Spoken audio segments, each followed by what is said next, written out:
Hi ಎಲ್ಲರಿಗೂ. ಕಥೆಯ ಶೀರ್ಷಿಕೆ ಮಂದಾರ. ದಿನವಿಡೀ ಬೆಳಗಿದ ಸೂರ್ಯ ತನ್ನ ಕೆಲಸ ಮುಗಿಸಿ ಮನೆಗೆ ತೆರಳಲು ಅವನಿಸುತ್ತಿದ್ದ. ಇತ್ತ ಮಹೇಶ ಕೆಲಸವೆಲ್ಲ ಮುಗಿದರೂ ಮನೆಗೆ ತೆರಳುವ ಮನಸ್ಸು ಬಾರದೆ ತೋಟದಲ್ಲೇ ಇಲ್ಲದ ಕೆಲಸ ಅರಸುತ್ತಿದ್ದ. ತಿಳಿದೋ ತಿಳಿಯದೆಯೋ ಅಕ್ಕನ ಜೀವನ ಸರ್ವನಾಶ ಮಾಡಿ ಕೊರಗುತ್ತಿರುವ ಅಪ್ಪ ಅಮ್ಮನ ಕಾಣಲು ಬೇಸರ. ಸದಾ ಮಾನಸಿಕ ಖಿನ್ನತೆಯಂತೆ ನೊಂದ ಮನಸ್ಸಿನಿಂದ ಬಳಲುವ ಅಕ್ಕ.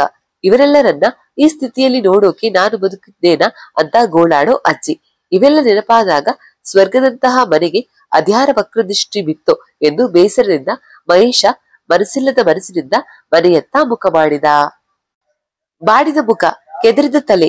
ತಮ್ಮ ಮಹೇಶನ ಸ್ಥಿತಿ ಕಂಡು ಮರುಗಿದ ಪ್ರೀತಿಯ ಅಕ್ಕ ಮಂದಾರ ಹತ್ತಿರ ಬಂದು ತಲೆ ನೆವರಿಸಿದಳು. ಕಂಗಳು ಕಣ್ಣೀರಿನ ಕೊಳವಾಗಿತ್ತು.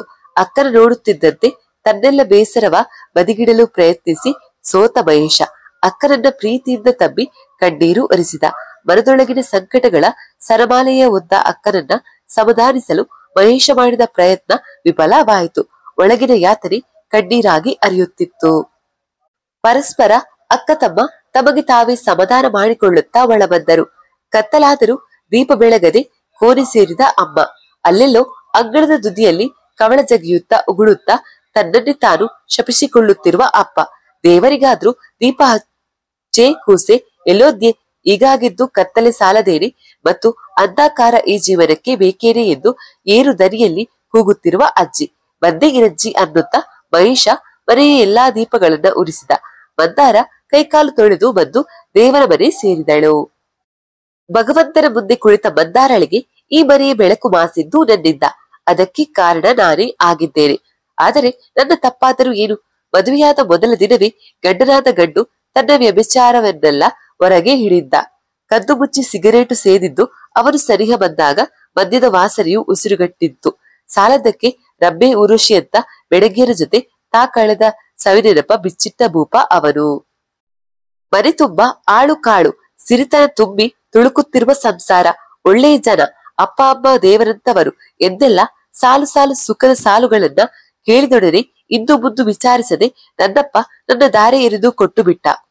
ಭಗವಂತ, ತಪ್ಪು ಯಾರದ್ದು ಇಲ್ಲಿ?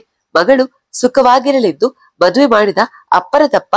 ಅಪ್ಪ ಒಪ್ಪಿದ ಮೇಲೆ ನಂದೇನು ಎಂದು ತನ್ನ ಬದುಕಿನ ನಿರ್ಧಾರ ತೆಗೆದುಕೊಳ್ಳುವಲ್ಲಿ ಎಡವೆದ್ದು ನನ್ನ ತಪ್ಪ? ಭಗವಂತನ ಬಳಿ ಅದೆಷ್ಟು ಬೇಡಿದರೂ ಬದುಕು ಹಸನಾಗದೆ ಕೃಷ್ಟವಾಗುತ್ತಿತ್ತು. ಮನೆಗೆ ಬಂದವರೆಲ್ಲ ಗಂಡ ಬಿಟ್ಟವಳೆಂಬ ಪಟ್ಟ ಕಟ್ಟಿದ್ದಾಗಿತ್ತು. ಅಜ್ಜಿ ಆಗಾಗ ಗಂಡನ ಜೊತೆ ಹೊಂದಾಣಿಕೆ ಮಾಡಬೇಕಾದದ್ದು ಹೆಂಡತಿಯ ಧರ್ಮ ಎಂದು ಜರಿದಿದ್ದಾಯಿತು. ಆದರೆ ಮಹೇಶನ ಮಾತಿಗೆ, ಅವನ ಪ್ರೀತಿಗೆ ಕಟ್ಟು ಬಿದ್ದು ಎಲ್ಲವನ್ನ ಸಹಿಸಿ ಬದುಕುತ್ತಿದ್ದೇನೆ ಭಗವಂತ ಎನ್ನುತ್ತಾ ದೀಪ ಬೆಳಗಿದಳು. ಅಮ್ಮನ ಬಳಿ ಬಂದ ಮಹೇಶ ಒಂದೊಳ್ಳೆ ಚಹಾ ಮಾಡಿಕೊಡಮ್ಮ ಎಂದ. ಮಂದಾರ, ಬಾರೆ ಇಲ್ಲಿ, ತಮ್ಮನಿಗೊಂದು ಲೋಟ ಚಹಾ ಮಾಡಿಕೊಡೆ ಎಂದು ಅಕ್ಕನನ್ನೇ ಕರೆದಾಗ ಮಹೇಶ ಮತ್ತೆ ತಾಯಿಯನ್ನು ಅವರ ಚಿಂತನೆಯಿಂದ ಹೊರತರು ಆಗದೆ ಸೋತ. ಅಕ್ಕ ಅಷ್ಟರಲ್ಲಾಗಲೇ ಚಹಾ ಹಿಡಿದು ನಿಂತಿದ್ದಳು. ಅವಳ ಮುಗ್ಧ ಮನಸ್ಸಿಗೆ ನೋವುಂಟು ಮಾಡಿದ ಭಾವನೆಂಬ ಪ್ರಾಣಿಯನ್ನು ಹುಗಿದು ಬಿಡಬೇಕೆಂಬಷ್ಟು ಕೋಪ ಇತ್ತು. ಆದರೆ ಅಕ್ಕನ ಬಾಳು ಹಸನಾಗಬೇಕಾದ್ರೆ ಅವನಿಂದ ವಿಚ್ಛೇದನ ಪಡೆಯುವವರೆಗಾದರೂ ಅವನು ಬದುಕಿರಬೇಕು ಎಂದು ಸಮಾಧಾನ ಪಟ್ಟುಕೊಂಡ.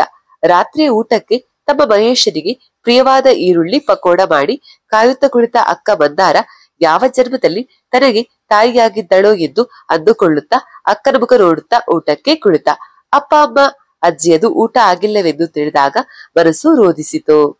ಕುಳಿತವನು ಎದ್ದು ಅಪ್ಪನನ್ನ ಕರೆಯುತ್ತಾ ಹೊರಬಂದಾಗ ಜಗುಲಿಯಲ್ಲಿ ಕುಳಿತು ತಾಂಬೂಲ ಬೆಲ್ಲಲು ಅಣಿಯಾಗುತ್ತಿದ್ದವರನ್ನ ಕಂಡು ಕವಳದ ಬಟ್ಟಲನ್ನ ಕಸಿದುಕೊಂಡು ಊಟಕ್ಕೆ ಬರುವಂತೆ ರೇಗಿದ. ಅಪ್ಪ ಮಗನ ವಾಗ್ವಾದ ಕೇಳಿ ಮತ್ತೆ ಶುರುವಾಯಿತು ಎಂದು ಮಂದಾರ ಅಪ್ಪನನ್ನ ಸಮಾಧಾನ ಪಡಿಸಿದಳು. ಅಮ್ಮ ಅಜ್ಜಿಯನ್ನು ಕರೆತಂದು ಊಟಕ್ಕೆ ಕೂರಿಸುವಷ್ಟರಲ್ಲಿ ಅಕ್ಕ ತಮ್ಮನ ಜೀವ ಬಾಯಿಗೆ ಬಂದಂತಾಗಿತ್ತು. ಕೊನೆಗೆ ಈಗ ನಡೆಯುವುದಕ್ಕೆಲ್ಲ ನಾನೇ ಕಾರಣ ಎಂದು ಮಂದಾರ ಕಣ್ತುಂಬಿ ನಿಂತಾಗ ಮಹೇಶ ಅಕ್ಕಡ ಕಣ್ಣೋರಿಸುತ್ತಾ, ನಾಳೆ ಕೋರ್ಟಿಗೆ ಹೋಗುವುದಿದೆ, ಊಟ ಮಾಡಿ ಮಲಗುವಂತೆ ತಿಳಿಸಿ ಊಟ ಮುಗಿಸಿ ಮೇಲೆದ್ದ. ಮಂದಾರ ತಮ್ಮನ ಮಾತನ್ನೇ ಮೆಲುಕು ಹಾಕುತ್ತಾ ನಾಳಿನ ಕದನದಲ್ಲಿ ಜಯಪಜಯದ ಬಗ್ಗೆ ಚಿಂತಿಸುತ್ತಾ ತಟ್ಟೆಯ ಊಟವನ್ನ ಪೂರ್ಣ ಖಾಲಿ ಮಾಡಲು ಸಾಧ್ಯವಾಗದೆ ಮಾವಿನ ಮರದ ಕೆಳಗಿನ ಕಲ್ಲಿನ ಮೇಲೆ ಸುರಿದು ಬಂದಳು. ಊಟಕ್ಕಾಗಿ ಕಾಯುತ್ತಿದ್ದ ರಾಮು ಬಾಲವಾಡಿಸುತ್ತಾ ಬಂದು ಊಟ ಮುಗಿಸಿದ. ಮಂದಾರ ಉಳಿದ ಅನ್ನವನ್ನ ತಂದು ರಾಮುಗೆ ಹಾಕಿದಳು. ಇರು ಜೀವಗಳಿಗೆ ಮನೆಮಗಳು ಗಂಡನ ತೊರೆದು ಬಂದಿದ್ದು ಮನೆಯ ಮರ್ಯಾದೆಯ ಪ್ರಶ್ನೆ ಎಂಬಂತಾದರೆ ಮಹೇಶನಿಗೆ ಮೋಸ ವಂಚನೆಯರಿಯದ ಮೃದು ಮನಸ್ಸಿನ ಅಕ್ಕನಿಗೆ ದೊಡ್ಡ ಮೋಸವಾಯ್ತಲ್ಲ ಎಂಬ ಚಿಂತೆಯಾಯಿತು. ಮಂದಾರಳ ಸ್ಥಿತಿ ಇವೆಲ್ಲವುಗಳಿಗಿಂತ ಮೀರಿದ ನೋವನ್ನ ಅನುಭವಿಸುತ್ತಿತ್ತು. ಜೀವನದಲ್ಲಿ ಗಂಡ, ಮದುವೆ, ಸಂಸಾರ ಇವೆಲ್ಲ ಒಂದೇ ಬಾರಿ ಬರುವಂತದ್ದು. ಅದರ ಬಗ್ಗೆ ಅಷ್ಟೇನು ಕನಸು ಕಾಣದಿದ್ದರೂ ವಯೋಸಹಜ ಕಲ್ಪನೆ ಕನಸುಗಳಿಗೆ ಬರವಿರಲಿಲ್ಲ. ಆದರೆ ಕನಸು ಕನಸಾಗಿಯೇ ಉಳಿದು ವೇದನೆಯೇ ನೀಡುತ್ತಿತ್ತು. ಮದುವೆಯ ದಿನದವರೆಗೂ ಮದುಮಗ ಹೇಗಿದ್ದಾನೆ, ಅವನ ಗುಣ ಸ್ವಭಾವವೇನು ಎಂಬ ಅರಿವಿಲ್ಲದ ಮಂದಾರಳಿಗೆ ಅವನು ದುಶ್ಚಟಗಳ ಭಂಡಾರ ಎಂಬುದು ಮದುವೆಯ ಮೊದಲ ದಿನವೇ ಮನದಟ್ಟಾಗಿತ್ತು. ಮದುವೆಯ ದಿನ ತನ್ನ ಕನಸಿನ ಸೌಧ ಉರುಳಿಸುವಂತೆ ತನಗೆ ತಾಳಿ ಬಿಗಿದ ತನ್ನ ತವರಿನವರ ವ್ಯತೆಗೆ ಕಾರಣನಾದ ಗಂಡ ಎನಿಸಿಕೊಂಡವನ ನೆನಪಾಗಿ ಹತಾಶೆ, ದುಃಖ ಒಮ್ಮಳಿಸಿ ಬಂದಿತ್ತು. ಗಂಡನ ಪ್ರೀತಿಗೆ ಕಾತರಿಸಿದ್ದ ಮನ ಅವನ ತಿರಸ್ಕಾರಕ್ಕೆ ನಲುಗಿತ್ತು. ನಾಳೆ ಮತ್ತೆ ಕೋರ್ಟಿನಲ್ಲಿ ಎದುರಾಗುತ್ತಾನೆ ಎಂಬ ವಿಷಯವೇ ಅಸಹನೀಯವೆನಿಸುತ್ತಿತ್ತು. ಆದರೆ ಬೇರೆ ವಿಧಿಯಿಲ್ಲ. ಅವರಿಂದ ಶಾಶ್ವತ ಬಿಡುಗಡೆ ದೊರೆತ ಮೇಲೆ ಎಲ್ಲಾದರೂ ದೂರ ಉಳಿದು ಉದ್ಯೋಗ ಹಿಡಿಯಬೇಕು. ತಮ್ಮ ಮಹೇಶನ ಸಂತೋಷವಾಗಿಡಬೇಕು. ಅಪ್ಪ ಅಮ್ಮ ಮತ್ತೆ ಮೊದಲಿನಂತಾಗಬೇಕು. ಅದಕ್ಕೆ ನಾನು ನಾಳೆ ಬರುವ ಅಡೆತಡೆಗಳಿಗೆ ಸಿದ್ಧಳಾಗಬೇಕು. ನನ್ನಂತಹ ಅದೆಷ್ಟು ಹೆಣ್ಣು ಮಕ್ಕಳು ಸ್ವತಂತ್ರವಾಗಿ ಜೀವನ ರೂಪಿಸಿಕೊಂಡ ಉದಾಹರಣೆಗಳು ನಮ್ಮ ಸಮಾಜದಲ್ಲಿರುವಾಗ ನಾನೇಕೆ ಹೆದರಬೇಕು ಎನ್ನುವ ದೃಢ ನಿರ್ಧಾರದಿಂದ ಕಣ್ಣು ಮುಚ್ಚಿದಳು. ಬೆಳಿಗ್ಗೆ ದೇವರಿಗೆ ನಮಸ್ಕರಿಸಿ ನೀನೇ ದಾರಿ ತೋರು ಭಗವಂತ ಎಂದು ಬೇಡಿಕೊಂಡು ಅಜ್ಜಿ ಕಾಲಿಗೆ ನಮಸ್ಕರಿಸಲು ಬಂದಾಗ, ಅಜ್ಜಿ, ಗಂಡನ ಬಿಟ್ಟು ಬಂದಿದ್ದಲ್ಲದೆ ತವರಿನಲ್ಲೇ ಶಾಶ್ವತವಾಗಿ ಉಳಿಯ ಬಯಸುತ್ತಿದ್ದೀಯಲ್ಲ, ಇದಕ್ಕೆ ನನ್ನ ಒಪ್ಪಿಗೆ ಇಲ್ಲ ಎನ್ನುತ್ತಾ ಕಾಲು ಹಿಂದಿಟ್ಟರು. ದೂರದಲ್ಲಿ ಅಕ್ಕನಿಗಾಗಿ ಕಾಯುತ್ತಿದ್ದ ಮಹೇಶನಿಗೆ ಅಜ್ಜಿ ಸಹ ಒಬ್ಬಳು ಹೆಣ್ಣಾಗಿ ಮೊಮ್ಮಗಳಿಗೆ ಆಗುತ್ತಿರುವ ಅನ್ಯಾಯದ ವಿರುದ್ಧ ದನಿ ಎತ್ತುವ ಬದಲು ಮನೆ ಮರ್ಯಾದೆಯ ಬಗ್ಗೆ ಚಿಂತಿಸುತ್ತಿರುವುದು ವಿಪರ್ಯಾಸವೆನಿಸಿತು. ಮಂದಾರ ಏನೊಂದು ಮಾತನಾಡದೆ ಹೊರಟು ನಿಂತಳು. ಅಕ್ಕ ತಮ್ಮನ ಗಾಡಿ ಸೀದಾ ಕೋರ್ಟಿನ ಆವರಣ ತಲುಪಿತ್ತು. ಪರನಾರಿ ಸಂಘ ಸದಾ ಶೋಕಿಯಲ್ಲಿದ್ದ ಮಂದಾರಳ ಗಂಡ ಸುನೀಲನಿಗೆ ಹೆಂಡತಿಯ ಮೇಲೆ ಯಾವ ವ್ಯಾಮೋಹವೂ ಇರಲಿಲ್ಲ. ತಂದೆ ತಾಯಿಯರ ಒತ್ತಾಯಕ್ಕೆ ಮಣಿದ ಸುನೀಲನಿಗೆ ಮಂದಾರಳ ಜೊತೆಗಿನ ಮದುವೆ ಎಂಬ ಬಂಧ ಬೇಡವಾಗಿತ್ತು. ಅದನ್ನು ಕಿತ್ತೊಗೆಯಲು ಅವನು ಕಾತರನಾಗಿದ್ದ. ಇದರಿಂದಾಗಿ ವಕೀಲರಿಗೆ ವಾದ ಮಾಡುವುದು ಕಷ್ಟವೆನಿಸಲಿಲ್ಲ. ಪರಸ್ಪರ ಒಪ್ಪಿಯೇ ವಿಚ್ಛೇದನ ಲಭಿಸಿತು. ವಿಚ್ಛೇದನದ ಆದೇಶದ ಪ್ರತಿಗೆ ಸಹಿ ಹಾಕುವಾಗಲೂ ಸಹ ಗಂಡ ತನ್ನನ್ನು ಒಮ್ಮೆಯೂ ನೋಡದಿದ್ದಾಗ ಅವರ ಮೇಲಿರುವ ಗಂಡ ಎಂಬ ಮಮಕಾರ ಪೂರ್ಣ ಮರೆಯಾಗಿತ್ತು. ಅರಿವಿಲ್ಲದೆ ಕಣ್ಣು ತುಂಬಿ ಬಂದಿತ್ತು. ಕೋರ್ಟಿನಿಂದ ಹೊರಬಂದಾಗ ಮಹೇಶ ಬಹುದೊಡ್ಡ ಹೊರೆಯೊಂದನ್ನ ತಲೆಯಿಂದ ಇಳಿಸಿ ಹಗುರಾದ ಅನುಭವ ಪಡೆದಿದ್ದ. ಮಂದಾರ ಸಹ ಇನ್ನು ನಾನು ಯಾರಿಗೂ ಎದರಿ ಮೂಲೆ ಸೇರುವ ಅವಶ್ಯಕತೆ ಇಲ್ಲ, ನನ್ನ ದಾರಿ ನಾ ಹುಡುಕಬೇಕು ಎಂಬ ಯೋಚನೆಯೊಂದಿಗೆ ಮನೆಯತ್ತ ದಿಟ್ಟ ಹೆಜ್ಜೆ ಹಾಕಿದಳು.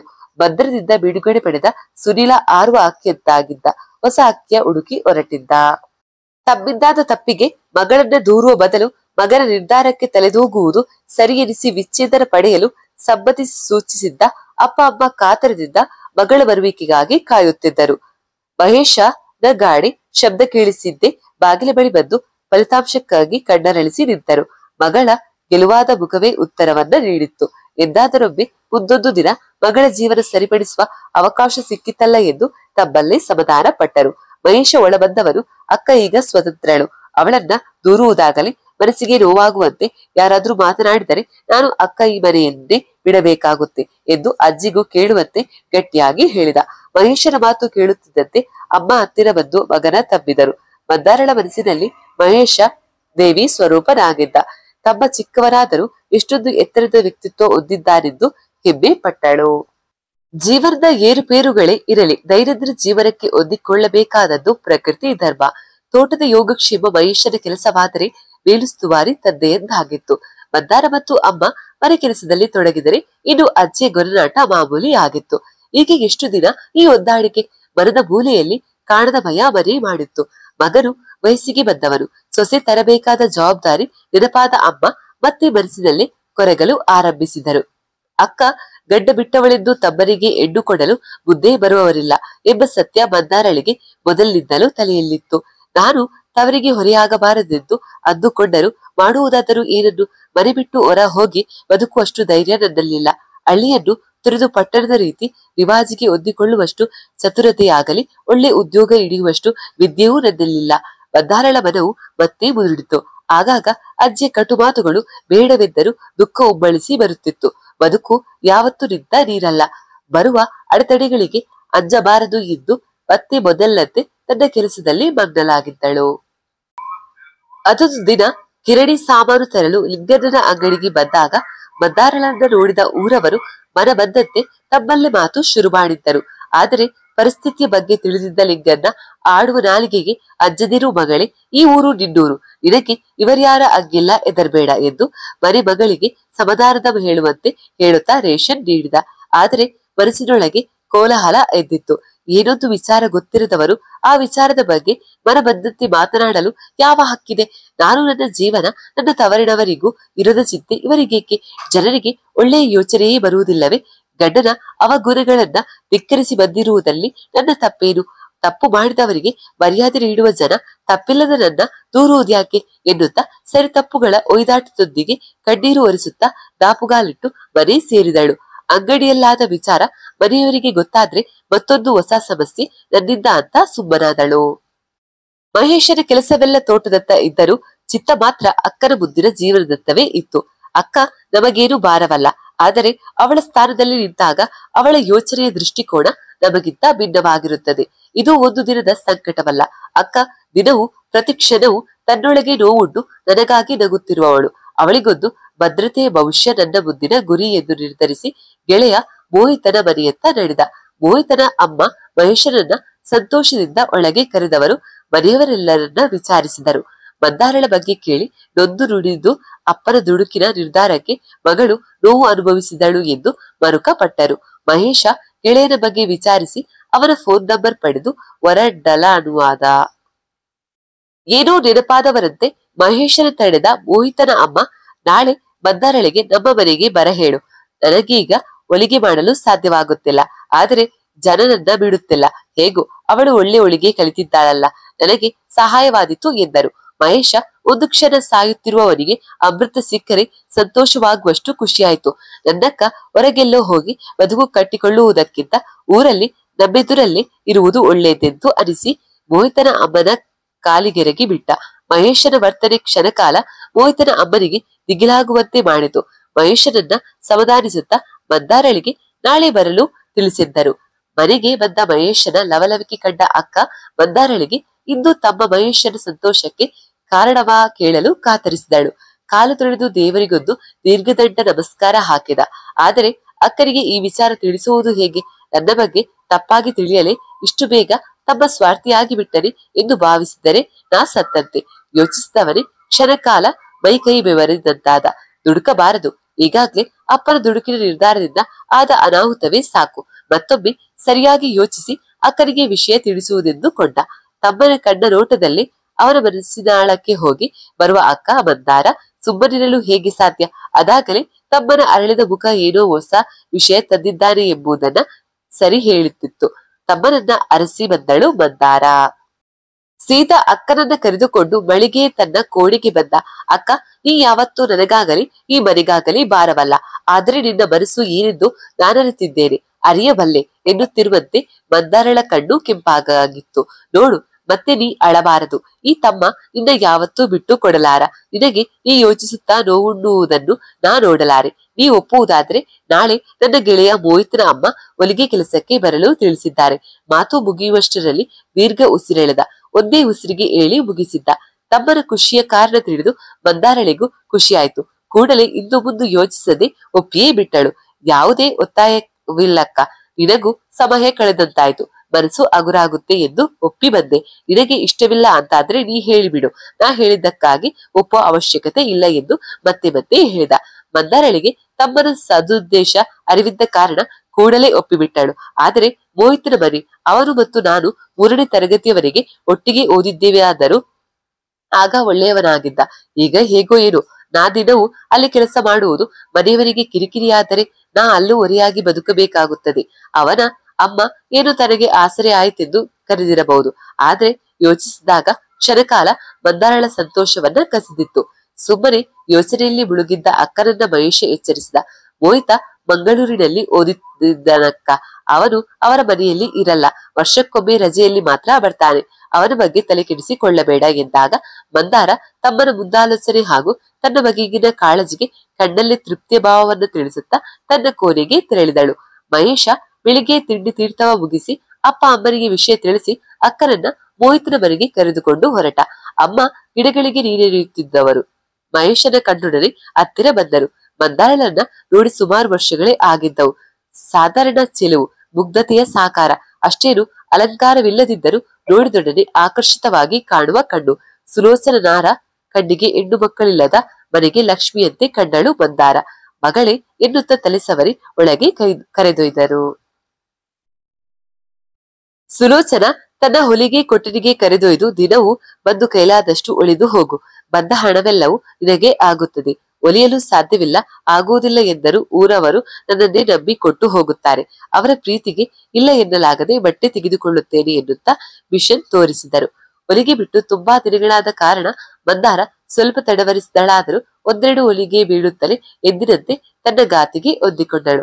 ಅಕ್ಕನನ್ನ ಅಲ್ಲಿಯೇ ಬಿಟ್ಟು ಸಂಜೆ ಬರುವುದಾಗಿ ತಿಳಿಸಿ ತೋಟದತ್ತ ಹೊರಟ.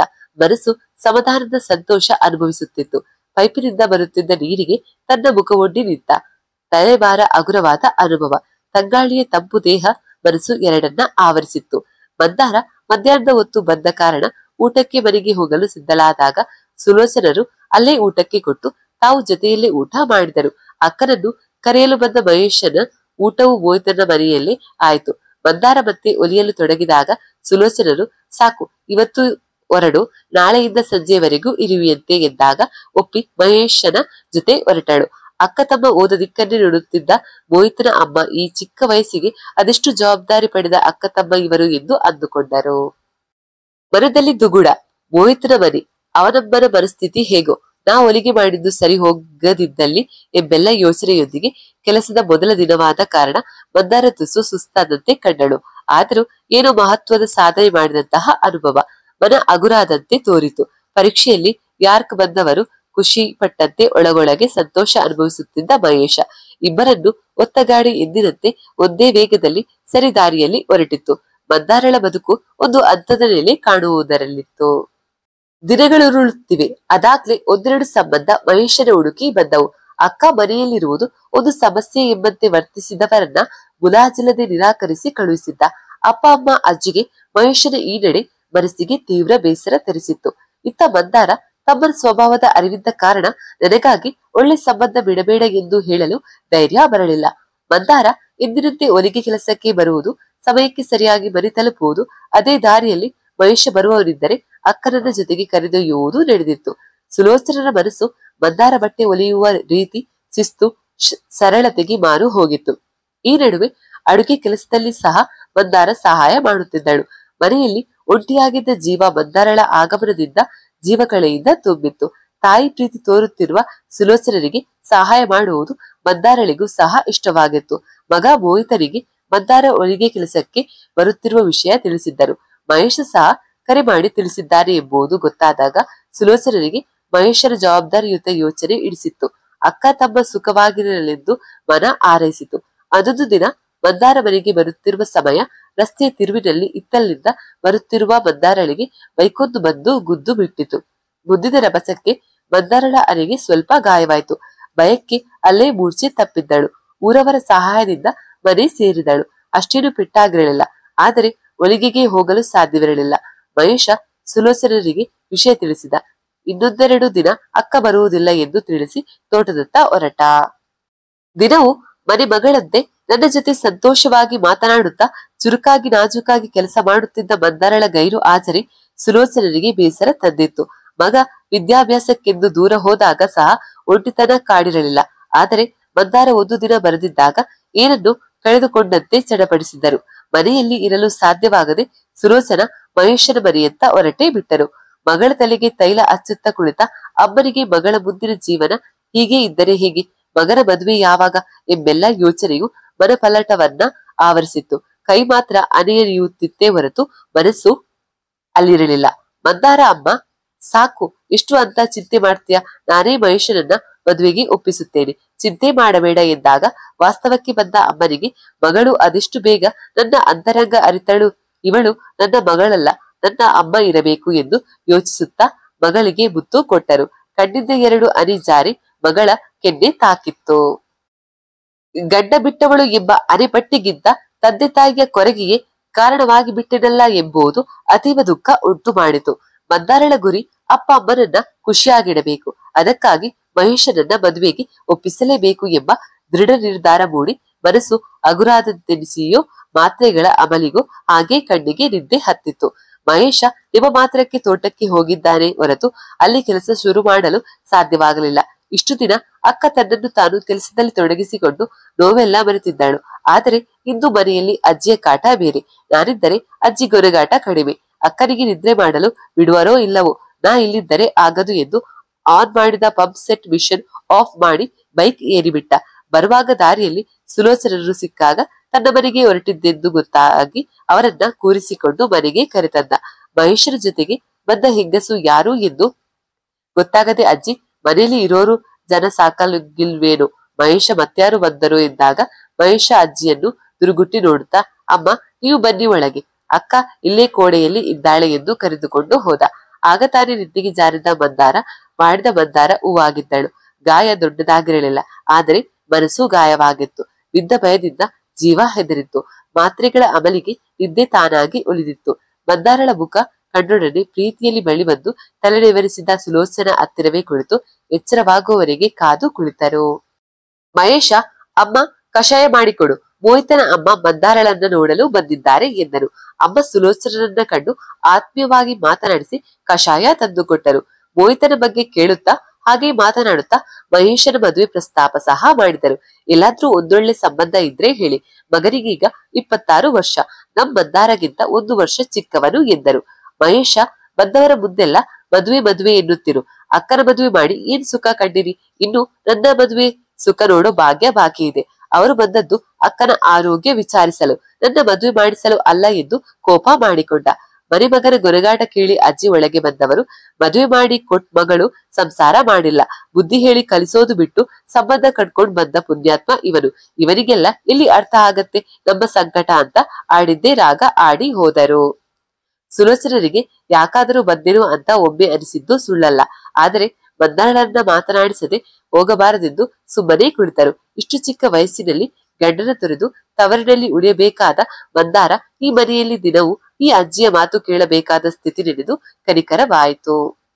ಮಹೇಶನ ಏರು ಧ್ವನಿ ಕೇಳಿದಾಗ ನಿದ್ದೆಯಿಂದ ಎಚ್ಚೆತ್ತ ಮಂದಾರ ತನ್ನ ಬಳಿ ಸುಲೋಚನರು ಇರುವುದನ್ನ ಕಂಡು ಗಡಿಬಿಡಿಯಿಂದ ಏಳಲು ಮುಂದಾದಳು. ಅವಳ ಅವಸರವನ್ನ ಕಂಡು ಮಗಳೇ ನಿಧಾನ, ನಿನ್ನ ನೋಡದೆ ಇರಲಾಗಲಿಲ್ಲ, ಅದಕ್ಕೆ ಬಂದು ಬಿಟ್ಟೆ, ಹೀಗೆ ಹೇಗಿದೆ ನೋವು ಎಂದು ಕೈ ಹಿಡಿದು ಕೇಳಿದಾಗ ಮಾತೃ ಹೃದಯಿ ಸುಲೋಚನರ ಮಾತು ಮಂದಾರಳ ಕಣ್ತುಂಬಿ ಬಂತು. ಬೇಗ ಹುಷಾರಾಗಿ ಮತ್ತೆ ಬರ್ತೀನಮ್ಮ ಕೆಲಸಕ್ಕೆ ಎಂದು ಹೇಳಿದಾಗ ಇಬ್ಬರ ಮಾತನ್ನು ಕೇಳಿದ ಮಹೇಶ ಮಹಾದಾನಂದ ಪಡೆದ. ಅಕ್ಕನಿಗೆ ಆ ದೇವರೇ ಇವರ ರೂಪದಲ್ಲಿ ಶಕ್ತಿ ತುಂಬುತ್ತಿದ್ದಾನೆ ಎಂದು ಮನಸ್ಸಲ್ಲಿ ದೇವರಿಗೆ ಕೈ ಮುಗಿದ. ಸುಲೋಚನರು ಮನೆಗೆ ಹೋಗಲು ಸಿದ್ಧರಾದಾಗ ಎದುರಿಗೆ ಬಂದ ಅಮ್ಮ ಮತ್ತೆ ಮನದಾಳದ ಅಳಲು ಮುಂದಿಟ್ಟರು. ಆಯ್ತು, ನಮ್ಮಲ್ಲಿ ಯಾರಾದ್ರೂ ಒಳ್ಳೆ ಹುಡುಗಿ ಇದ್ದಾಳ ಅಂತ ನೋಡ್ತೇನಮ್ಮ, ಮಂದಾರಳನ್ನ ಚೆನ್ನಾಗಿ ನೋಡ್ಕೊಳ್ಳಿ ಎಂದು ಹೊರಟರು. ಮಹೇಶ ಅವರನ್ನ ಮನೆ ತನಕ ಬಿಟ್ಟವನು, ಕ್ಷಮಿಸಿ ಅಮ್ಮ, ನಮ್ಮನೆಯಲ್ಲಿ ಅಕ್ಕನ ಜೀವನ ಒಂದು ಸಮಸ್ಯೆ ಎಂದು ಭಾವಿಸಿದ್ದಾರೆ. ಆ ಸಮಸ್ಯೆ ಸೃಷ್ಟಿ ಮಾಡಿಕೊಂಡವರು ನಾವೇ ಎಂಬುದನ್ನ ಹಿರಿಯರು ತಿಳಿಯದಿದ್ದರೂ ಅದನ್ನು ಒಪ್ಪಿಕೊಳ್ಳುವ ಮನಸ್ಥಿತಿ ಇಲ್ಲ. ನನ್ನ ಮದುವೆ ಅವರ ಮುಂದಿನ ಗುರಿ. ಅಕ್ಕನಿಗೆ ಒಂದೊಳ್ಳೆ ದಡ ತಲುಪಿಸುವವರೆಗೆ ನಾ ಮದುವೆ ಆಗಬಾರದೆಂದು ನಿರ್ಧರಿಸಿದ್ದೇನೆ ಎಂದ ದೃಢವಾಗಿ. ಮಹೇಶನ ನಿರ್ಧಾರ ಸುಲೋಚನರಿಗೂ ಸರಿ ಎನಿಸಿತು. 1-2 ದಿನ ಕಳೆದ ಮೇಲೆ ಮಂದಾರ ಮೊದಲಿನಂತಾದಳು. ಎಂದಿನಂತೆ ಮತ್ತೆ ಹೊಲಿಯಲು ಶುರುವಿಟ್ಟಳು. ಆದರೆ ಸುಲೋಚನರು, ಇಂದು ಬಟ್ಟೆ ಹೊಲಿಯೋದು ಬೇಡ ಮಂದಾರ, ಇವತ್ತು ನಾನು ನೀನು ಸೇರಿ ರುಚಿಯಾದ ಅಡಿಗೆ ಮಾಡಿ ಊಟ ಮಾಡೋಣ ಬಾ ಎಂದು ಅಡಿಗೆ ಮನೆಗೆ ಕರೆದೊಯ್ದರು. ಸುಲೋಚನರಿಗೆ ಖುಷಿಯೋ ಖುಷಿ, ಮನೆಯ ಲಕ್ಷ್ಮಿ ಮನೆ ಸೇರಿದಂತ ಸಂಭ್ರಮ. ರುಚಿಯಾದ ಅಡಿಗೆ ಸಿದ್ಧಪಡಿಸಿ ಮಂದಾರಳಿಗೆ ತಮ್ಮ ಮನೆಯಲ್ಲಿ ಊಟ ಮಾಡಿಸಿದರು. ಮಹೇಶನಿಗೂ ಬರ ಹೇಳಿದರು. ಮಹೇಶ ಮಧ್ಯಾಹ್ನದ ಊಟ ಗೆಳೆಯನ ಮನೆಯಲ್ಲಿ ಪೂರೈಸಿದ. ಮೂವರು ಮಾತನಾಡುತ್ತಾ ಕುಳಿತರು. ಮೋಹಿತನು ಫೋನ್ ಮಾಡಿದ್ದರಿಂದ ಸುಲೋಚನ ಹೊರ ನಡೆದರು. ಅಮ್ಮ ಫೋನ್ ಮಾಡಿದಾಗಲೆಲ್ಲ ಮಂದಾರ ಮಂದಾರ ಎಂಬುದನ್ನ ಕೇಳಿದ ಮೋಹಿತಿಗೆ ಆ ಮಂದಾರ ಅದೇನು ಮೋಡಿ ಮಾಡಿದ್ದಾಳು. ಅಮ್ಮನ ನಿತ್ಯದ ಜಪ ಮೋಹಿತ ಜಾಗದಲ್ಲಿ ಮಂದಾರ ಬಂದು ನಿಲ್ಲಿಸಿದೆ. ಇರಲಿ, ಮಹೇಶನಿಗೆ ಒಂದು ಕೈ ನೋಡ್ಕೊಳ್ತೀನಿ, ಅವನೇ ಅಲ್ವಾ ಅವಳನ್ನ ನಮ್ಮನೆಯಲ್ಲಿ ಬಿಟ್ಟವನು ಎಂದು ಗೊಣಗಿದ. ಇತ್ತ ಸುಲೋಚನ ಮಹೇಶನ ಜೊತೆ ಮೋಹಿತನ ಗುಣಗಾನ ಶುರು ಮಾಡಿದ್ದರು.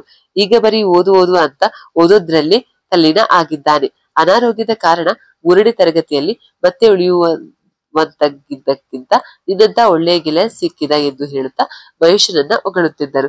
ಮಂದಾರ ಯಾವತ್ತೋ 4-5 ವರ್ಷಗಳ ಹಿಂದೆ ಊರ ಹಬ್ಬದಲ್ಲಿ ಮೋಹಿತ್ ನೋಡಿದ ನೆಪವನ್ನು ಮೆಲುಕು ಹಾಕುತ್ತಿದ್ದಳು. ಅಸ್ಪಷ್ಟ ಚಿತ್ರಣ, ಆದರೆ ಅವನ ಬಾಲ್ಯದ ಒಡನಾಟ ಮಾತ್ರ ನೆನಪಿನಲ್ಲಿ ಉಳಿದಿದ್ದವು. ಮಂದಾರಳು ಸುಲೋಚನರ ಒಡನಾಟದಲ್ಲಿ ಇರುವಷ್ಟು ಹೊತ್ತು ತನ್ನೊಳಗಿನ ನೋವು ಮರೆಯುತ್ತಿದ್ದಳು.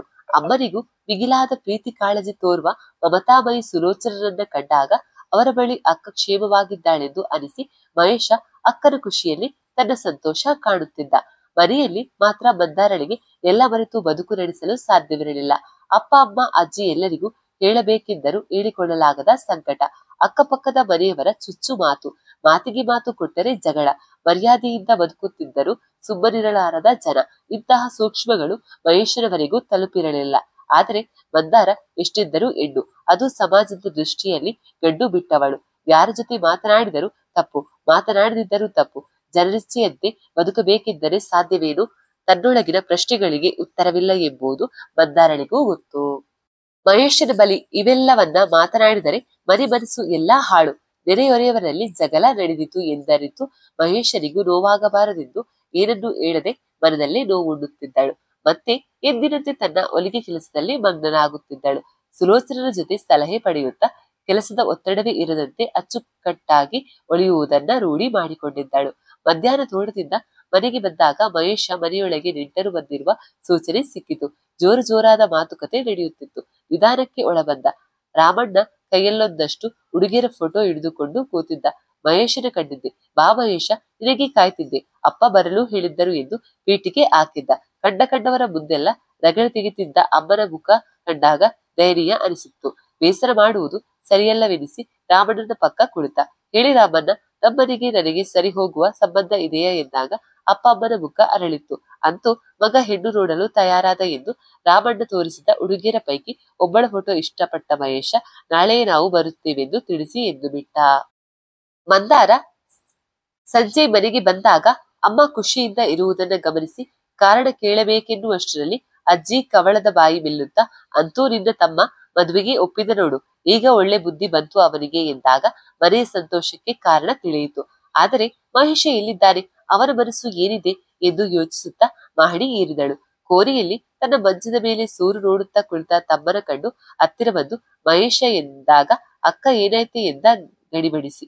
ಮಂದಾರ ನಗುತ್ತಾ, ತುಂಬಾ ಒಳ್ಳೆ ನಿರ್ಧಾರ ಮಾಡಿರುವೆ ಮಹೇಶ, ನನ್ನ ಕಾರಣದಿಂದಲೇ ನೀನು ಮದುವೆ ಬೇಡ ಎನ್ನುತ್ತಿರುವೆ ಎಂಬುದು ನಾ ಬಲ್ಲೆ. ಆದರೆ ಈ ಮನೆಗೆ ಮಹಾಲಕ್ಷ್ಮಿ ಬರಲೇಬೇಕು, ಈ ಮನೆ ಬೆಳಗಬೇಕು. ಅಪ್ಪ ಅಮ್ಮ ಅಜ್ಜಿ ಎಲ್ಲರ ಖುಷಿ ನಿನ್ನ ಮದುವೆಯಲ್ಲಿದೆ ಎಂದಾಗ ಅಕ್ಕನಿಗೂ ವಿಷಯ ಗೊತ್ತಾಗಿದೆ ಎಂಬುದನ್ನು ತಿಳಿದ ಮಹೇಶ, ಅಕ್ಕ ಅಮ್ಮನ ಖುಷಿಗಾಗಿ ಮದುವೆ ಆಗಲು ನಿರ್ಧಾರ ಮಾಡಿದೆ. ಆದರೆ ನನ್ನ ಮದುವೆ ಮುಂದೆ ನಿನಗೆ ನಿನ್ನ ಬದುಕಿಗೆ ತೊಂದರೆ ಆದರೇನು ಗತಿ ಎಂಬುದು ಯೋಚನೆಯಾಗಿದೆ ಎಂದ. ಮಂದಾರ ಮತ್ತೆ ನಗುತ್ತಾ, ಅಯ್ಯೋ ಹುಚ್ಚ, ನಾನು ಹೀಗೆ ದಿನವೂ ಹೊಲಿಗೆ ಕೆಲಸ ಮಾಡಿಕೊಂಡು ನನ್ನ ಬದುಕು ಸಾಗಿಸುತ್ತೇನೆ. ನಿನ್ನ ಮದುವೆ ನನ್ನ ಬದುಕಿಗೆ ತೊಂದರೆ ಆಗಲಾರದು, ಜಾಸ್ತಿ ಯೋಚಿಸಬೇಡ ಎಂದು ಸಮಾಧಾನ ಮಾತನಾಡಿದಳು. ತನ್ನ ಕೋರಿ ಸೇರಿದ ಮಂದಾರಳಿಗೆ ಒಳಗೊಳಗೆ ಸಹಿಸಲಾರದ ತಳಮಳ. ತಮ್ಮ ಮದುವೆಗೆ ಸಿದ್ಧನಾಗಿದ್ದು ಒಂದು ಕಡೆ ಸಂತೋಷ ತಂದರೆ ಇನ್ನೊಂದು ಕಡೆ ಏನೋ ದುಗುಡ. ಅಕ್ಕ ತಮ್ಮನ ನಡುವೆ ಬರುವ ಮೂರನೇ ವ್ಯಕ್ತಿ ನಮ್ಮಿಬ್ಬರ ಬಂಧ ಕಡಿದರೆ ಸಹಿಸುವ ಶಕ್ತಿ ನನಗಾಗಲಿ ಮಹೇಶನಿಗಾಗಲಿ ಇಲ್ಲ. ದೇವರೇ ಅಂತಹ ಸ್ಥಿತಿ ಬರದಿರಲಿ ಎಂದು ದೇವರನ್ನ ನೆನೆದಳು. ಮಹೇಶನ ಸ್ಥಿತಿಯು ಇದಕ್ಕೆ ಹೊರತಾಗಿರಲಿಲ್ಲ. ಊರಲ್ಲಿ ಎಷ್ಟೋ ಮನೆಗಳಲ್ಲಿ ನಡೆಯುವ ರಾಮಾಯಣವನ್ನ ಕೆಲಸದಾಳುಗಳ ಬಾಯಲ್ಲಿ ಕೇಳಿದ್ದ. ಮುಂದೊಂದು ದಿನ ನಮ್ಮ ಮನೆಯ ಸುದ್ದಿ ಅವರ ಬಾಯಲ್ಲಿ ಬರೆದಿರಲಿ. ಮದುವೆಗೆ ಮೊದಲೇ ಹುಡುಗಿ ಒಪ್ಪಿದರೆ ನನ್ನ ಮನಸ್ಸಿನಲ್ಲಿರುವುದೆಲ್ಲ ಹೇಳಿ ಬಿಡಬೇಕು. ಅದಕ್ಕೆಲ್ಲ ಒಪ್ಪಿದರೆ ಮಾತ್ರ ಮದುವೆಗೆ ಒಪ್ಪಬೇಕು. ದೇವರೇ ಅಕ್ಕನಿಗೆ ನನ್ನಿಂದ ಯಾವುದೇ ನೋವಾಗದಂತೆ ಕೃಪೆ ಮಾಡು ಎಂದು ಕೈಮುಗಿದನು. ಇತ್ತ ಸುಲೋಚನ ಮಗನ ಬರುವಿಕೆಗೆ ಕಾದು ಕುಳಿತರು. ಈ ವಾರದಲ್ಲಿ ಬರುತ್ತೇನೆ ಎಂದಿದ್ದಾನೆ ಹೊರತು ಯಾವಾಗ ಬರುವೆ ಎಂದು ತಿಳಿಸದ ಮಗನ ಮೇಲೆ ಉಸುಗೋಪದಿಂದ ಶಬರಿಯಂತೆ ಕಾದರು. ಮಗನ ಮೇಲಿನ ಮಮತೆಯಿಂದ ತಾಯಿ ತನ್ನ ಕೋಪ ತಾಪ ನೋವು ಎಲ್ಲವನ್ನ ಮರೆಯುತ್ತಾಳೆ. ಇದು ಪ್ರಕೃತಿ ಧರ್ಮ. ಇದಕ್ಕೆ ಸುಲೋಚನ ಸಹ ಹೊರತಿಲ್ಲ. ಶನಿವಾರದ ಇಳಿ ಬಿಸಿಲು ಹೊತ್ತು ಅಂಗಳದಲ್ಲಿ ಗಿಡಗಳೆಲ್ಲ ನೀರು ಕಾಣದೆ ಬಾಡಿದವು. ಒಂದೆರಡು ಮಕ್ಕಳ ಅಂಗಿಯನ್ನ ಒಲಿದ ಮಂದಾರ ಮನೆಗೆ ಹೊರಡುವ ಸಿದ್ಧತೆ ನಡೆಸಿ ಹೊರಬಂದಳು. ಬಾಡಿದ ಗಿಡ ಕಂಡಾಗ ಅಮ್ಮ ನಾನು ಗಿಡಗಳಿಗೆ ನೀರಿರೆಯಲಿ ಎಂದು ಅನುಮತಿಗಾಗಿ ಕಾದಳು. ಅದಕ್ಕೆ ಕೇಳೋದೇನಿದೆ, ಪೈಪ್ ಅಲ್ಲೇ ಇದೆ ನೋಡು ಎಂದರು. ಕೂಡಲೇ ಕಾರ್ಯನಿರತರಾದಳು ಮಂದಾರ. ಬಸ್ಸಿಂದ ಇಳಿದು ಬ್ಯಾಗೊಂದು ಬಗಲಿಗೆ ನೇತಾಡಿಸಿಕೊಳ್ಳುತ್ತಾ ಮನೆಯಂಗಳಕ್ಕೆ ಹೆಜ್ಜೆ ಇಡುತ್ತಿದ್ದ ಮನೆಮಗ ಅಮ್ಮನ ಕಾಣಲು ಬರುವ ಹಸುವಿನ ಕರುವಂತೆ ಸಣ್ಣಗೆ ಆಡು ಗುಡುಗುತ್ತಾ ನೀರನ್ನ ಪೈಪಲ್ಲಿ ಬಿಡುತ್ತಿದ್ದ ಮಂದಾರಳ ಮನವು ತಂಪಾಗಿ ಗಿಡಗಳಿಗೆ ನೀರು ಬಿಡುವುದರಲ್ಲಿ ತಲ್ಲೀನಲಾಗಿದ್ದಳು. ಹತ್ತರಿಂದ ಬಂದ ಮೋಹಿತ್ ಕಾಣಲೇ ಇಲ್ಲ. ಪೂರ್ಣ ಒದ್ದೆಯಾಗಿದ್ದ. ನಿಲ್ಸು ಮೊದಲು ನೀರನ್ನ ಮತ್ತೆ ಜೋರಾಗಿ ಕಿರುಚಿದ.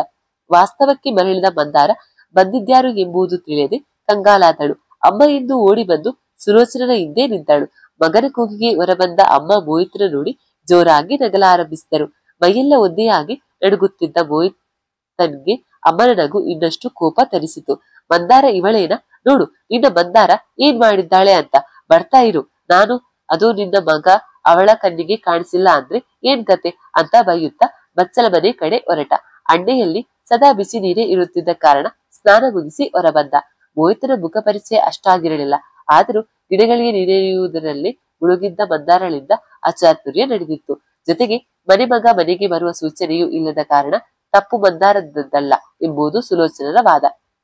ಒಟ್ಟಾರೆ ತಾಯಿ ಮಗನ ನಡುವೆ ಮಂದಾರ ವಿಲವಿಲ. ತನ್ನದೇ ತಪ್ಪೆಂದು ಕ್ಷಮೆ ಯಾಚಿಸಿ ಮನೆಯಿಂದ ಹೊರಟಳು. ಮಗನ ಆರೈಕೆಯಲ್ಲಿ ಸುಲೋಚನ ಮಂದಾರ ಹೊರಟಿದ್ದನ್ನು ಗಮನಿಸಲೇ ಇಲ್ಲ. ದಾರಿಯುದ್ದಕ್ಕೂ ಮನಸ್ಸು ಯೋಚಿಸಿತು. ನಾಳೆ ಕೆಲಸಕ್ಕೆ ಹೋಗಲೋ ಬೇಡವೋ? ಮಹೇಶನಿಗೆ ಮೋಹಿತ್ ಬರುವುದು ತಿಳಿದಿದ್ದರೆ ನನಗೆ ಹೇಳುತ್ತಿದ್ದ ಎಂಬ ಯೋಚನೆಯೊಂದಿಗೆ ಮನೆ ತಲುಪಿದಳು. ಇಂದು ಎಂದಿನಂತೆ ಮನಸ್ಸು ಶಾಂತವಾಗಿಲ್ಲ. ಕೈ ಕಾಲು ತೊಳೆದು ಒಳಗೆ ಬಂದವಳು ದೇವರಿಗೆ ದೀಪ ಹಚ್ಚಿ ಕೈ ಮುಗಿದು ಕುಳಿತಳು. ದೇವ್ರೆ, ಇದುವರೆಗೂ ನೆಮ್ಮದಿಯಿಂದ ಕೆಲಸ ಮುಗಿಸಿ ಬರುತ್ತಿದ್ದೆ. ಅಪ್ಪ ಅಮ್ಮನಿಗೆ ಹೊರೆಯಾಗಬಾರದೆಂದು ಕೆಲಸಕ್ಕೆ ಸೇರಿಕೊಂಡೆ. ಗಂಡ ಬಿಟ್ಟವಳೆಂಬ ತಾತ್ಸಾರವಿಲ್ಲದೆ ಸುಲೋಚನರು ಮಗಳಂತೆ ಪ್ರೀತಿ ತೋರಿದರು. ನನ್ನ ಜೀವನವು ಸರಿಯಾಗಿ ಸಾಗಿದ್ದರೆ ಎಂದು ಪ್ರಾರ್ಥನೆ ಮುಗಿಸುವ ಮೊದಲೇ ಕಣ್ಣಿಂದ ನೀರು ಹರಿದಿತ್ತು. ಅಜ್ಜಿ ಗೊಣಗಾಟವು ಕಿವಿ ತಲುಪಿತ್ತು. ಮಹೇಶ ಅಕ್ಕನ ಕೂಗುತ್ತಾ ಮಹಡಿ ಏರಿ ಬಂದ. ಮಂದಾರ ತನ್ನಳಲು ತನ್ನೊಳಗೆ ಅಡಗಿಸಿಕೊಂಡು ಮಂದಹಾಸ ತೋರಿದಳು. ಮೋಹಿತ್ ಸಿಕ್ಕಿದ್ದೇನಕ್ಕ, ಇವತ್ತು ಬರ್ತಾನೆ ಅಂದಿದ್ದ, ನಿನಗೆ ಹೇಳಲು ಮರೆತೆ ಎಂದಾಗ ಹೂ ಬಂದ ಎಂದಷ್ಟೇ ಹೇಳಿ ಒಣಗಿಸಿ ತೆಗೆದಿಟ್ಟ ಬಟ್ಟೆ ಮಡಿಸಲು ಪ್ರಾರಂಭಿಸಿದಳು. ಅಕ್ಕನ ಅಂತರಂಗ ಮಹೇಶ ಓದದೆ ಇನ್ಯಾರು ಓದಿಯಾರು? ಅಕ್ಕ, ಮಹೇಶ ಬಂದಿದ್ದು ನಿನಗೆ ಕೆಲಸಕ್ಕೆ ಹೋಗಲು ತೊಂದರೆ ಅಂತಾದ್ರೆ ಅವನು ಹೋಗುವವರೆಗೂ ನೀ ಹೊಲಿಯೋಕೆ ಹೋಗಬೇಡ ಎಂದಾಗ ಮಂದರಳ ಕಣ್ಣು ತುಂಬಿತ್ತು. ತಮ್ಮನೆ ಕೆನ್ನೆ ತಟ್ಟಿ ಅದೆಷ್ಟು ಚೆನ್ನಾಗಿ ನನ್ನ ಮನದ ಮಾತನ್ನ ಅರ್ಥೈಸಿಕೊಳ್ಳುತ್ತಿದ್ದೀಯ ಮಹೇಶ, ನಿಜವಾಗ್ಲೂ ನಿನ್ನನ್ನು ನನ್ನ ತಮ್ಮನಾಗಿ ಪಡೆದಿದ್ದು ನನ್ನ ಪುಣ್ಯ ಎಂದಳು. ಅಕ್ಕ ತಮ್ಮ ಜೊತೆಯಾದರೆ ಊಟದ ಪರಿವೆಯೇ ಇರಲ್ಲ. ಬನ್ನಿ ಕೆಳಗೆ ಊಟ ಮಾಡೋಣ ಎಂದು ಅಮ್ಮ ಕರೆದಾಗ ಇಬ್ಬರು ಹೊರಟರು. ಬೆಳಿಗ್ಗೆ ಎಂದಿನಂತೆ ಬೇಗ ಎಚ್ಚರವಾದರೂ ಹೇಳುವ ಉರುಪಿಲ್ಲ. ಒಳಗೆಗೆ ಹೋಗಲಿಲ್ಲ ಎಂದಾಗ ಯಾಕೆ ಎಂಬ ಪ್ರಶ್ನೆ, ಅಜ್ಜಿ ಗೊಣಗಾಟ ಇವೆಲ್ಲ ನೆನಪಾದಾಗ ಇವತ್ತಿನ ದಿನ ಸೂರ್ಯ ಬರಲೇಬಾರದಾಗಿತ್ತು ಎನಿಸಿತು. ಮಂದಾರ ಮನಸ್ಸಿಲ್ಲದ ಮನಸ್ಸಿಂದ ಮೇಲೆದ್ದಳು. ಅಮ್ಮನಿಗೆ ಬೆಳಿಗ್ಗೆ ತಿಂಡಿಗೆ ಸಹಾಯ ಮಾಡುತ್ತಾ ಇವತ್ತು ಒಳಗೆ ಕೆಲಸವೇನಿಲ್ಲ, ಹಾಗಾಗಿ ಮನೆಯಲ್ಲೇ ಇರುತ್ತೇನೆ ಎಂದಳು. ಅಮ್ಮ ಖುಷಿಯಿಂದ ಆಯ್ತು, ನಾನು ಇನ್ನು ಸೇರಿ ಇಂದಿನ ಇತ್ತಲ ಜಾಗ ಸ್ವಲ್ಪ ಸ್ವಚ್ಛ ಮಾಡೋಣ. ಮಹೇಶನ ಹೆಂಡತಿ ಬರುವುದರೊಳಗೆ ಮನೆ ಸುತ್ತೆಲ್ಲ ಸ್ವಚ್ಛ ಮಾಡಿಬಿಡಬೇಕು. ಮಂದಾರಳಿಗೆ ಅಮ್ಮನ ಅವಸರದ ಮಾತು ಕೇಳಿ ಒಮ್ಮೆ ಆಶ್ಚರ್ಯವಾಗಿದ್ದು ಸುಳ್ಳಲ್ಲ. ಭಾವಿ ಸೊಸೆಯನ್ನ ಬರಮಾಡಿಕೊಳ್ಳಲು ನಡೆಸುತ್ತಿರುವ ಸಿದ್ಧತೆ ಕಂಡು ಮನದಲ್ಲಿ ಹೇಳಲಾರದ ತಳಮಳ. ಈ ಮನೆಯಲ್ಲಿ ನನ್ನ ಅಸ್ತಿತ್ವ ಎಷ್ಟರ ಮಟ್ಟಿಗೆ ಗಟ್ಟಿಯಾಗಿ ಉಳಿಯಬಲ್ಲುದು ಎಂಬ ದುಗುಡದ ಸೆಲೆ ಮನಸ್ಸು ಭಾರವಾಗುವಂತೆ ಮಾಡಿತ್ತು. ಮಹೇಶನ ಗಾಡಿ ಸೀದಾ ಮೋಹಿತನ ಮನೆಯತ್ತ ಬಂತು. ಗೆಳೆಯನ ಕಂಡು ಕ್ಷೇಮ ಸಮಾಚಾರ ವಿಚಾರಿಸಿದ. ಮಂದಾರ ಬಂದಿದ್ದಾಳೆಂದು ತಿಳಿದು, ಮಂದಾರ ಇವತ್ತು ಒಳಗೆ ಇಲ್ಲ, ಅಡಿಗೆ ಮಾತ್ರ ಎನ್ನುತ್ತಾ ಹೊರಬಂದ ಸುಲೋಚನರಿಗೆ ಮಹೇಶ ಒಬ್ಬನೇ ಕಂಡಾಗ ಮಂದಾರ ಎಲ್ಲಿ ಎಂದರು. ಮಗ ಮೋಹಿತ ಉಬ್ಬಿರಿಸಿ ಅಮ್ಮನನ್ನೇ ನೋಡುತ್ತಾ ಕುಳಿತ. ಮಂದಾರ ಬರದಿರುವುದನ್ನ ಕಂಡು ಸುಲೋಚನ ಬೇಸರದಿಂದ ಮಹೇಶನ ಬಳಿ, ಮಂದಾರ ಹುಷಾರಾಗಿದ್ದಾಳಲ್ವಾ, ಯಾಕೆ ಬಂದಿಲ್ಲ, ಮನೇಲಿ ಅಮ್ಮ ಅಜ್ಜಿ ಎಲ್ಲ ಆರೋಗ್ಯವೇ ಎಂದು ಒಂದೇ ಸಮ ಕೇಳಿದಾಗ ಮೋಹಿತನಿಗೆ ಅಮ್ಮ ಹಾಗೂ ಮಂದಾರಳ ನಡುವಿನ ಬಾಂಧವ್ಯದ ಆಳ ಅರಿವಾಗಿತ್ತು. ಮಹೇಶ ಎಲ್ಲರೂ ಆರಾಮಾಗಿದ್ದಾರಮ್ಮ, ಇವತ್ತು ಬಟ್ಟೆ ಹೆಚ್ಚೇನಿಲ್ಲ, ನಾಳೆ ಬರುತ್ತೇನೆ ಅಂದಿದ್ದಾಳೆ ಎಂದಾಗ ತುಸು ಸಮಾಧಾನ ಕಂಡರೂ ಅವಳಿಲ್ಲದಿರುವುದು ಬೇಸರ ತಂದಿತ್ತು. ಅವಳನ್ನ ಕರೆತರಲೇಬೇಕೆಂದು ಮಹೇಶನನ್ನ ಮನೆಗೆ ವಾಪಸ್ ಕಳುಹಿಸಿದ್ದರು. ಬೇರೆ ದಾರಿ ಇಲ್ಲದೆ ಮಹೇಶ ಅಕ್ಕನನ್ನ ಕರೆತರಲು ಹೊರಟಿದ್ದ. ಸುಲೋಚನರು ತೋರುತ್ತಿದ್ದ ನಿಷ್ಕಲ್ಮಶ ಮಮತೆಗೆ ಮಂದಾರ ಮಹೇಶನ ಜೊತೆ ಹೊರಟಳು. ಮೋಹಿತಿಗೆ ಅಮ್ಮನ ಮೇಲೆ ಕೋಪ ಬಂದಿತ್ತು. ನಾನು ಇಷ್ಟು ದಿನಗಳ ಮೇಲೆ ಮನೆಗೆ ಬಂದರೂ ನನಗೆ ಸಿಗದ ಆತಿಥ್ಯ, ಪ್ರೀತಿ, ಕಾಳಜಿ ಮಂದಾರಳ ಪಾಲಾಗಿತ್ತು. ಮಂದಾರ ಒಂದು ದಿನ ಬರಲಿಲ್ಲ ಅಂತಾದ್ರೆ ಅಮ್ಮ ಇಷ್ಟು ಚಡಪಡಿಸುವ ಅವಶ್ಯಕತೆ ಏನಿದೆ ಎಂದು ತನ್ನಲ್ಲೇ ಗೊಣಗುತ್ತಾ ಒಳ ನಡೆದ. ಮಹೇಶನ ಜೊತೆ ಗಾಡಿಯಲ್ಲಿ ಕುಳಿತ ಮಂದಾರ ಯೋಚನಾ ಲಹರಿ ಮೋಹಿತ್ನತ್ತ ಸಾಗಿತ್ತು. ನಿನ್ನೆ ಎಲ್ಲ ನನ್ನಿಂದ ಸಿಕ್ಕ ಸ್ವಾಗತಕ್ಕೆ ಅಮ್ಮನಿಗೆ ಬೈತಿದ್ದ ಮೋಹಿತ್. ಅವನು ಹೋಗುವವರೆಗೂ ನಾನು ಹೋಗಬಾರದೆಂದು ಪ್ರಯತ್ನಿಸಿದರೆ ಸುಲೋಚನಾ ಅಮ್ಮನ ಪ್ರೀತಿ ಎದುರು ಎಲ್ಲವೂ ಗೌಣ. ಮಹೇಶ ಗಾಡಿ ನಿಲ್ಲಿಸುತ್ತಿದ್ದಂತೆ ರಾಮಣ್ಣನ ಫೋನ್ ಬಂದಿತ್ತು. ಎಲ್ಲಿದ್ದೀರಾ, ಹೆಣ್ಣು ನೋಡಲು ಬರುತ್ತೇನೆ ಅಂದಿದ್ರಲ್ಲ ಎಂದಾಗ ನಿನ್ನೆ ನಾನಾಡಿದ ತಮಾಷೆಯ ವಿಷಯ ಇಂದು ಗಂಭೀರ ಅನಿಸಿತು. ಅಯ್ಯೋ ರಾಮಣ್ಣ, ಮರೆತು ಬಿಟ್ಟೆ, ಏನೋ ತೋಟದ ಕಡೆ ಪಂಪ್ ಸೆಟ್ ಕೆಟ್ಟಿತ್ತು, ಹಾಗೆ ರಿಪೇರಿಗೆ ಬಂದು ಬಿಟ್ಟೆ, ಸಾಯಂಕಾಲ ಬರ್ತೇನೆ, ಅವರಿಗೆ ತಿಳಿಸಿಬಿಡಿ ಎಂದು ಬಡಬಡಿಸಿದ. ಅಕ್ಕ ತಮ್ಮ ಇಬ್ಬರು ತಮ್ಮದೇ ಆದ ಸಮಸ್ಯೆಯಲ್ಲಿ ಮುಳುಗಿದ್ದರು. ಮೋಹಿತ್ ಮನೆ ಬಂದರು. ಮನೆಯೊಳಗೆ ಪ್ರವೇಶಿಸಿದ ಮಂದಾರ, ಗಾಡಿಯಿಂದ ಇಳಿಯದ ಮಹೇಶ ಇಬ್ಬರನ್ನು ನೋಡಿ ಸುಲೋಚನರವರೇ ಒಳಗೆ ಕರೆದರು. ಮಂದಾರಳಿಗೆ ಏನೋ ಮುಜುಗರ. ಅಮ್ಮ ಮಗನ ಮಧ್ಯ ತನ್ನ ಇರುವಿಕೆ ಸರಿಯಲ್ಲ ಎಂಬ ಧೋರಣೆ. ಆದರೂ ತನ್ನೊಳಗಿನ ಸಂಕಟವನ್ನ ಕಾಣಿಸಿಕೊಳ್ಳದೆ ಸೀದಾ ಅಡುಗೆ ಮನೆಯತ್ತ ಬಂದವಳು ಪಾತ್ರೆ ತೊಳೆಯಲು ಶುರು ಮಾಡಿದಳು. ಹೊರಗೆ ಬಂದ ಮೋಹಿತಿಗೆ ಅಮ್ಮನ ಲವಲವಿಕೆಯ ಒಡನಾಟವೇ ಹೇಳುತ್ತಿತ್ತು ಮಂದಾರ ಬಂದಿದ್ದಾಳೆಂದು. ಹೊರಗೆಲ್ಲೂ ಕಾಣದಿದ್ದಾಗ ಅಡಿಗೆ ಮನೆಯತ್ತ ಹೆಜ್ಜೆ ಹಾಕಿದ. ಆಗಲೇ ಪಾತ್ರೆಗಳನ್ನ ತೊಳೆಯುತ್ತಾ ಜೋಡಿಸುತ್ತಾ ಇರುವ ಮಂದಾರ ಕಂಡು ಅಮ್ಮ ಮಂದಾರ ಮಂದಾರ ಎಂದು ಅಲುಬತ್ತಿರಲು ಇದೇ ಕಾರಣ. ಅವಳಲ್ಲಿರುವ ನಿಸ್ವಾರ್ಥ ಮನೋಭಾವ ಎಂಬು ಅರಿತಿದ್ದ. ಮಹೇಶ ರಾಮಣ್ಣನ ಫೋನ್ ನೆನಪಿಸಿಕೊಂಡು ಒಳ್ಳೆ ಗ್ರಹಚಾರ ಅಂಟಿಸಿಕೊಂಡೆ ಎಂಬಂತೆ ತೋಟದತ್ತ ಹೊರಟ. ರುಚಿಯಾದ ಅಡುಗೆ ಸಿದ್ಧವಾಗಿತ್ತು. ಮಹೇಶನಿಗೂ ಬರ ಹೇಳಿದ್ದ ಮೋಹಿತ್. ಇಬ್ಬರಿಗೂ ಊಟ ಸಿದ್ಧ ಮಾಡಿಟ್ಟು ಮಂದಾರ ತಾನು ಒಲಿಯುವ ಕೋಣೆ ಸೇರಿದ್ದಳು. ಒಳಗೊಳಗೆ ಅಳುಕು. ಅಮ್ಮನ ಕೈ ರುಚಿ ಸವಿದ ಮಗ ಇಂದು ನಾ ಮಾಡಿದ ಅಡಿಗೆಗೆ ಅಮ್ಮನಿಗೆ ಬೈಯುತ್ತಾನೋ ಎಂದು. ಅಮ್ಮ ಮಗ ಗೆಳೆಯ ಅರಟುತ್ತಾ ಖುಷಿಯಾಗಿ ಊಟ ಮುಗಿಸಿದರು. ಊಟ ಮುಗಿಸಿ ಬಂದವನು ಮಂದಾರಳ ಕರೆದು ಅಡಿಗೆ ತುಂಬಾ ಚೆನ್ನಾಗಿತ್ತು ಎಂದಾಗ ಮನಸ್ಸು ಮುದಗೊಂಡಿತ್ತು. ಸುಲೋಚನ ಮಂದಾರಳ ಜೊತೆ ಮಾತನಾಡುತ್ತಾ ಊಟ ಮುಗಿಸಿದರು. ಏನೇನೋ ಯೋಚಿಸುತ್ತಾ ಬಂದೆ, ಆದರೆ ಈ ದಿನ ಸಂತೋಷದ ದಿನವಾಯಿತು. ದೇವರೇ, ನಮ್ಮ ಈ ಸಂತೋಷ ಕದಿಯದಿರು ಎಂದು ಮನಸ್ಸಲ್ಲಿ ಬೇಡಿಕೊಂಡಳು. ಆದರೆ ದೇವರ ಇಚ್ಛೆ ಬಲ್ಲವರಾರು, ವಿಧಿ ನಿಯಮ ಮೀರುವವರಾರು. ಮಹೇಶ ಅಕ್ಕನ ಜೊತೆ ಮನೆಗೆ ಹೊರಟವನು ಸಾಯಂಕಾಲ ಹೆಣ್ಣು ನೋಡಲು ಬರುವೆನೆಂದು ಹೇಳಿದ್ದು ನೆನಪಾಗಿ ಅಕ್ಕನ ಜೊತೆ ವಿಷಯ ಪ್ರಸ್ತಾಪಿಸಿದ. ಮಂದಾರ ಖುಷಿಯಿಂದಲೇ ಹೋಗಿ ಬಾ ಅಮ್ಮ, ಅಪ್ಪನ ಜೊತೆಗೆ ಕರೆದುಕೊಂಡು ಹೋಗು ಎಂದಳು. ಆದರೆ ಮಹೇಶನಿಗೆ ಅವರಾರು ಬೇಕಿರಲಿಲ್ಲ. ಅಕ್ಕ ಒಬ್ಬಳು ಬಂದರೆ ಸಾಕಿತ್ತು. ಮಂದಾರಳಿಗೆ ತಾನು ಹೋಗುವುದು ಸರಿ ಎನಿಸಿರಲಿಲ್ಲ.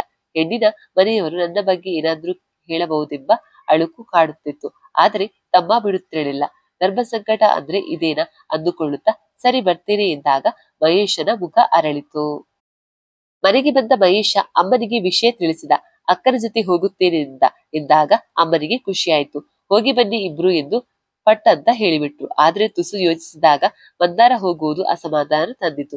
ಆದರೆ ಮಹೇಶನ ಎದುರು ಹೇಳಿದರೆ ಕೋಪ ಮಾಡಿಕೊಂಡು ಹೆಣ್ಣು ನೋಡಲು ಹೋಗುವುದನ್ನೇ ನಿಲ್ಲಿಸಿಬಿಡ್ತಾನೆ ಎಂಬ ಕಾರಣಕ್ಕೆ ಸುಮ್ಮನಾದರು. ಆದರೆ ಮುದಿಯಜ್ಜಿ ಸುಮ್ಮನಿರುವವರಲ್ಲ. ನೀ ಒಬ್ನೇ ಬೇಕಾದ್ರೆ ಹೋಗು, ಆ ಅನಿಷ್ಟ ಗಂಡ ಬಿಟ್ಟವಳನ್ನ ಕರೆದೊಯ್ಬೇಡ, ಕಟುವಾಗಿಯೇ ಹೇಳಿಬಿಟ್ಟರು.